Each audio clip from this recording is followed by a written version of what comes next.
네, 김정남 암살은 지난 20일간 세계를 뒤흔든 사건이었습니다. 그러나 도대체 왜 이런 짓을 했는지 많은 것은 여전히 베일에 쌓여 있습니다. 네, 현재 국내에서 북한 실상을 가장 잘 아는 전문가라고 할 수 있죠. 작년 여름 한국으로 망명한 태영호 전 주 영국 북한 대사관 공사를 저희 취재 기자가 만나서 여러 궁금증을 풀어보도록 하겠습니다. 함께 보시죠. 태 공사님 안녕하십니까? 예, 안녕하십니까.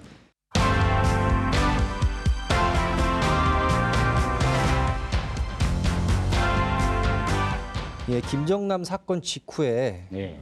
공사님의 그 신변 안전 문제에 대해서도 좀 많은 우려가 제기됐었는데요. 요즘은 좀 어떻습니까? 제가 신변 안전에 대해서 우려하지 않는다고 말하기는 힘들고요.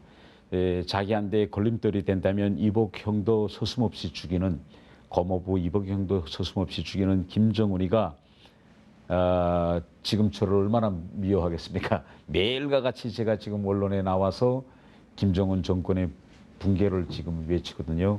그러나 저는 그런 김정은의 공포 통치에 위축되거나 눌리면 안 된다고 생각합니다. 네, 사실 뭐 정말 충격적인 소식이었는데요. 네. 예, 벌써 한 20일 정도 지났습니다. 저는 그러나 김정남이가 살해됐다는 소식을 제가 아침에 들을 때 별로 놀라지 않았어요. 예, 뭐 아무 때고 김정은이가 그걸 지금까지 저는 김정은이가 김정남을 지금까지 왜 살려두었지? 김정남이란 존재는 김정은에게 엄청난 걸림돌이었는데 저는 이렇게 생각해요. 최근 이 소식부터 좀 한번 얘기를 나눠보겠습니다. 예. 북한 국적자 리정철을 추방하기로 이렇게 결정했다는 소식이 있었는데요. 결국 영구 미제 쪽으로 갈 가능성이 커졌다. 이렇게 볼 수 있는 건가요? 제 생각에는 가장 중요한 것은 국제 공동체가 이번에 CCTV를 통해서 김정남이가 죽어가는 모습을 물질적 증거로 잡았습니다. 또 김정남은 자기가 죽기 전에 호소까지 했어요. 경찰에 만나서 자기에게 이런 일이 가해지고 내가 지금 불편하다. 이걸 다 보면 김정남은 이번에 살해된 것이 명백합니다.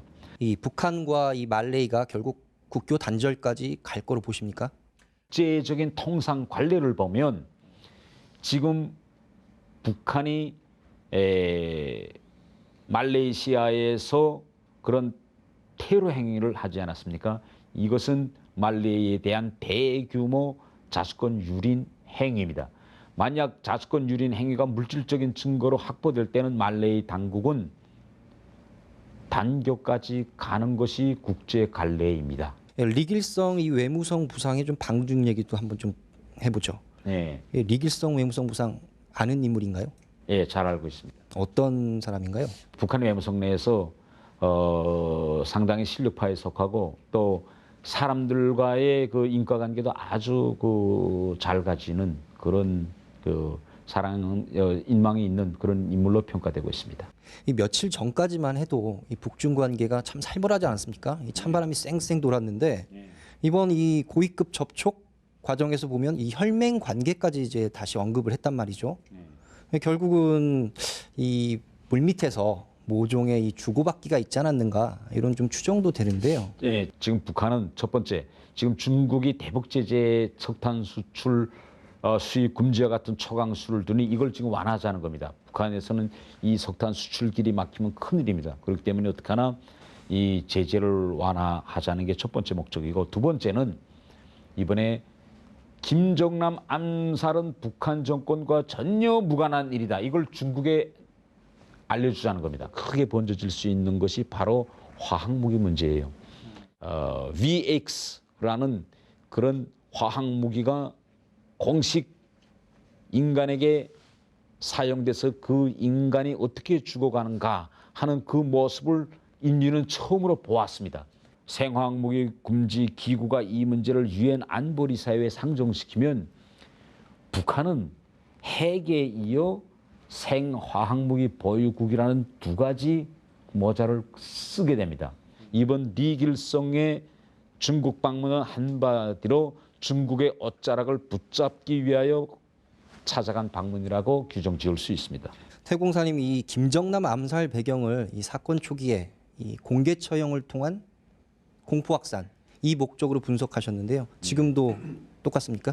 북한은 뭐 원래 공개 처형을 통해서 주민들에게 공포의 심리를 극대화해서 체제를 유지한다. 이건 비밀이 아닙니다. 이건 뭐 북한의 공개 처형은 김일성 때도 있었고 김정일 때도 있었어요. 다만 김정은 때 와서 지금 달라진 것은 이러한 공개 처형 대상 범위를 확대하고 또 공개 처형 수법이 매우 비인간적인 방법으로 지금 진화하고 있는 것입니다. 또 이 북한 정권이 임계점 얘기를 여러 번 말씀하시는데요. 네.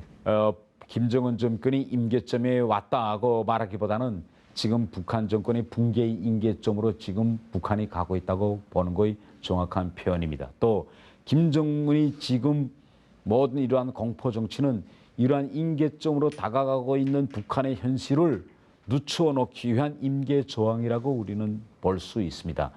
처음에는 이 김정은 체제에 대해서 기대감도 갖고 있었다 이런 말씀도 하셨는데요. 네. 어떤 점에서 그랬습니까? 예, 우선 그 김정은이가 제일 갓 올라갔을 때 상당히 기대감을 주는 발언들을 많이 했습니다. 농업 개혁을 해야 하지 않겠느냐. 유럽에서는 한 가정이 북한에서 한 개 군이 생산하는 그런 식량을 유럽에서는 생산한다. 그러니 좀 다른 나라의 농업 구조와 농업 정책을 좀 연구해서 북한도 이거 자급자족 할 수 있게 좀 하자. 김정은의 첫 육성 이 연설이었던 걸로 기억하는데요. 이 다시는 인민이 허리띠를 조이게 하지 않겠다. 이거 혹시 기억나십니까? 네, 기억납니다. 예. 그때 그 말을 듣고 많은 사람들이 속으로 아, 이제부터 잘 사는 날이 오는구나 이렇게 생각했어요. 예. 결국 이런 쪽으로 굳어지게 된 가장 큰 이유가 어디에 있다고 보십니까? 예. 저는 김정은이가 직접 통치를 하기 전까지는 김정은이가 손쉽게 북한 사회를 이끌고 나갈 수 있으라고 판단한 것 같아요. 그러나 막상 자기가 권력을 넘겨받고 북한이라는 사회를 이끌고 나가자고 보니 너무나도 위험한 요소가 장기 집권의 위험한 요소가 너무나도 많은 거예요. 우선 김정은은 아이 때부터 숨겨져 왔기 때문에 사람을 잘 모릅니다. 가문 사람들도 잘 모르고 김정일과 같이 일하던 김정일의 동료들도 잘 모르고 또 더욱이 군부대 현지 지도자 나가면 군 장성들도 다 눈에 설고 그러니까 제일 김정은이가 두려워한 것은 이런 심리적인 불안감입니다. 예, 지금 며칠 전 이 한미 군사 훈련이 시작됐습니다. 이런 경우에 북한은 외교적 또 이 군사적으로 어떤 준비를 하게 됩니까? 우선 북한은 이런 한미 군사 연습이 벌어지면 이것을 내부 체제 결석에 우선 이용합니다. 말하자면 주민들에게 미국과 한국이 당장 쳐들을 것처럼 이제 말합니다. 북한군 지휘부 예. 그러니까 여기에 대해서 초강경 대응을 하겠다 이런 방침을 밝혔는데 북한은 지금 현실적으로 놓고 보면 내적으로 상당히 위기감에 지금 팽배해 있는 이런 사회입니다. 국내 정치의 연장이 대외 정책입니다. 그러니까 국내에서 이러한 팽배한 그러한 위기를 지금 북한은 외부로부터의 위협, 외부로 지금 돌리려고 하고 있어요.